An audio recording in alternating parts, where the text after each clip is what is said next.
50 patted him on his hips twice. He gave him a pat. So I'm like, yo, why you smacking Cam on his ass like that? Pause, what, in this environment, in that tight ass suit? And I was like, damn, is it?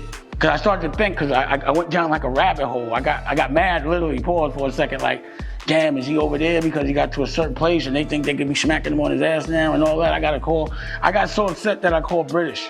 It turned out being really funny to me. You know what I'm saying? So I called Cam, I'm like, yo, with the serious face, like, yo, I saw that shit with 50 Cent. Yo, why he giving you the pat? Like, since when there's a pound, when niggas see each other, they smacking each other on the hips. What's that all about? Dame would be set for life if he knew how to manage his money. He made more than enough money not to work no more. But he want to keep hustling. I dig it, it's in him, pause. That's just something he want to do. But when it's not working out, you can't get mad at other people. I tell people all the time, Dame is like Dr. Brown from Back to the Future. When he's up and he's acting crazy, which he's not acting, he looks like a genius. But when he's down and he's talking like this, he looks crazy. You should have a talk with him. The problem with this, it's not a problem, but this is Dame. He's Dr. Brown from Back to the Future. So Cam'ron finally responded to that interview that Dame Dash did a while ago where he said that Cam'ron be letting dudes slap him in the backside. Cam didn't pull no punches and he went in on Dame. I mean, really hitting every sore spot and criticism that we all know Dame Dash has been struggling with. This whole thing started with 50 Cent, as most dramas tend to do these days. A couple months ago, Dame was trying to get his bag up when he challenged 50's new platform, 50 Cent Action, to some friendly competition. Dame Dash's platform, the American New Network, had already been up for a little while and putting up some decent numbers. But Dame stayed mentioning 50's name in relation to try and get on that publicity. Somebody definitely sent me that cute 50 says about me not having no money. The only person that pointed out that $1 million was no money was Damon Dash, and he has no money now. If I was a rapper, I would be like, all right, I'm gonna make a diss record, you make a diss record. Now let's not do that. Let's do CEO war, right? You drop your television network today. What's the name of his network again? 50 Cent Action. Oh, hell no. Oh my goodness. Go to 50 Cent Action, however you could go there. That was a good one. And go to America New, type in America, type in NU on any app store, download it, and tell me whose app is better. But I need you to show up for this battle, 50. You know what I'm saying? And also, I'm gonna drop a new movie, The Prince of Detroit, an America New original, and produced by us, and we put it in theaters, and now I'm putting it on my own streaming service, because I ain't got no money. 50 Cent largely ignored Dame Dash until the incident with Cam'ron, which soured Dame a little bit. Then, both 50 and Cam'ron made an appearance at the Steve Stoute event, and that made things worse because Dame got some long-standing problems with Steve Stoute. So Dame decides to take a little sneak shot at a 50. 50 patted him on his hips twice. He gave him a pat. So I'm like, yo, why you smacking Cam on his ass like that? Pause, what, in this environment, in that tight suit? And I was like, damn, is it? Cause I started to think, cause I went down like a rabbit hole. I got mad, literally, paused for a second, like, damn, is he over there because he got to a certain place and they think they could be smacking him on his ass now and all that? I got so upset that I called British. And I'm like, British, what's going on over there? Why is niggas? I gotta call Cam, and it turned out being really funny to me. You know what I'm saying? So I called Cam, I'm like, yo, with the serious face, like, yo, I saw that with 50 Cent. Yo, why he giving you the pat? Like, since when there's a pound, see each other, they smacking each other on the hips. What's that all about? Dame was trying to imply that Cam had gotten to a place in being an industry dude that he gotta let the big guys like 50 slap him in the ass because he collecting favors. And that would turn out to be Cam's problem with the statement. But before we get to that, 50 was the first to respond which he did via social media. 50 said, "So let me get this straight at Dame Dash. You was praying your teeth fell out so people would talk about it. Oh yeah, you broke for real. This is a new low. Keep my name out your mouth and your teeth in, okay?" 50 Cent and Dame Dash had already been at each other's throat for months at this point, constantly trolling back and forth ever since Steve Stout's comments about Dame's teeth falling out went viral. 50 gonna be 50, which means he never gonna miss an opportunity to troll his competitors. But what many people didn't know was whether or not Cam was gonna respond to the comments. And that's because of two reasons. One being that Dame and Cam have been tight for decades, and we'll get into all that later. And two being because Cam didn't like his personal issues with other dudes being public. But Cam dedicated a whole 13-minute segment to Dame on his show, It Is What It Is, where he dropped some heavy truth bombs.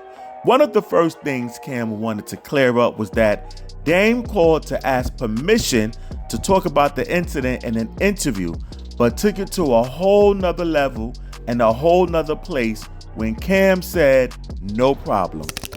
He called me and he like, "Yo, you down with the Pap Pap Club?" And I'm like, what are you talking about, Dame?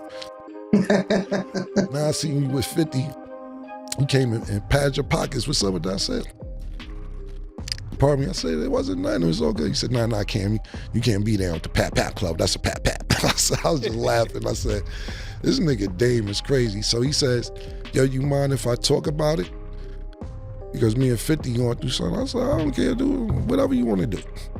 So he ends up talking about it a couple weeks later, and it says, "Yo, Cam letting come up and smack him." See, it always goes too far. You didn't tell me that on the phone, because I would not okay for you to say that is coming up smacking me on, because nobody's coming up smacking me on. The whole thing got Cam so disappointed that he was even planning on having a little diss in one of his songs about Dame's tooth falling out. But he decided against it because he respects Dame too much to do it. He did, however, refuse to post a BET promotion for a Dame Dash project because he believed Dame was being a hypocrite after years of telling people that they got to be independent and they own bosses. And he do everything on his own, and who go to the network, that's not independent. I'm independent, this, that, and third. Now you calling it talking about post BET. It goes against what you talking about for me, and I know he'll have an answer to this when he talks. Then Cam'ron goes after a point that Dame Dash has been making for years. The point being that Dame boosted lots of top guys in the game today, such as Kevin Hart, Jay-Z, Cam'ron. And so Dame believes that he should never have to worry about money ever again. You know what I mean? Like, to be honest, to me, the amount of people that I actually put on, I should never be broke, ever in life. I should never have to fund nothing. I should never have to struggle. I should just look like, it should just be an anonymous bag with money all the time. The amount of people whose lives I've changed. If they were like on it like that, I shouldn't even have to move. But it seems like the people that I help the most, they end up resenting me the most. I don't know why. Like, I should never have to ask for nothing. Yeah, you're right, man. You put a lot of people on, man. Nobody can front on that, man. Jay, Kanye, Kevin Hart, them three alone, man. Superstar names. Lee Daniels, Cam'ron, Rachel Roy, you know, like you say, it's a lot. Cam'ron was pretty disappointed that Dame went out of his way to drag his name into that. You can't. So Dame, you know what's crazy? Because the was interviewing didn't even say my name. Dame threw my name in it. He was like Jay-Z, Kevin Hart, Kanye, Rachel Roy, Cam'ron. I was like, damn. I never had 100 million at one time, you know what I'm saying? Or 200 or whatever. And Dame know this more than anybody else. You can't stop hustling. All them people Dame put on that he named, It wasn't like they got a chunk of money and stopped. Everybody kept hustling. They kept going. You did put Kevin Hart in his first movie. Kim basically pointed out that it's a constant hustle for everybody, not just him. There's no free bag anywhere. I mean, sure, it's a pretty sad thing when even your homies don't want to promote your project. But just because you put them on doesn't mean that you gotta tax them. And aside from that, Cam points out that if Dame would have handled and managed his money a little bit better, then he wouldn't be hustling so hard just to break even. And a couple of things that Cam points out is a little ridiculous and crazy. Dame was spending cash on private jets, expensive lofts, and mansions in London, and so on. Dame talks crazy. Last thing, and I'm just saying, it's his spending. Dame would be set for life if he knew how to manage his money. He made more than enough money not to work no more. But he want to keep hustling. I dig it. It's in him, pause. That's just something he want to do.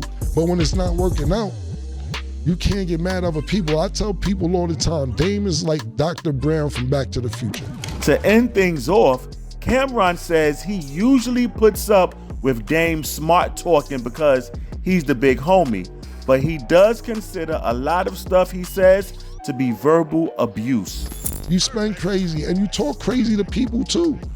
I'm just a who knows you, so I could tolerate some of your verbal abuse even though you don't consider it verbal abuse. Yo, nah.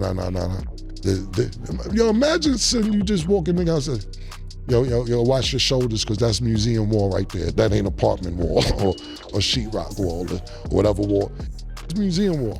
Dame Dash certainly is not wrong when he said everyone he helped or was friends with eventually turned against him, but at this point, it seems to be Dame who pushes dudes to that point. It is reasonable that both Dame and Cam'ron feel a little disappointed with each other because they go way back.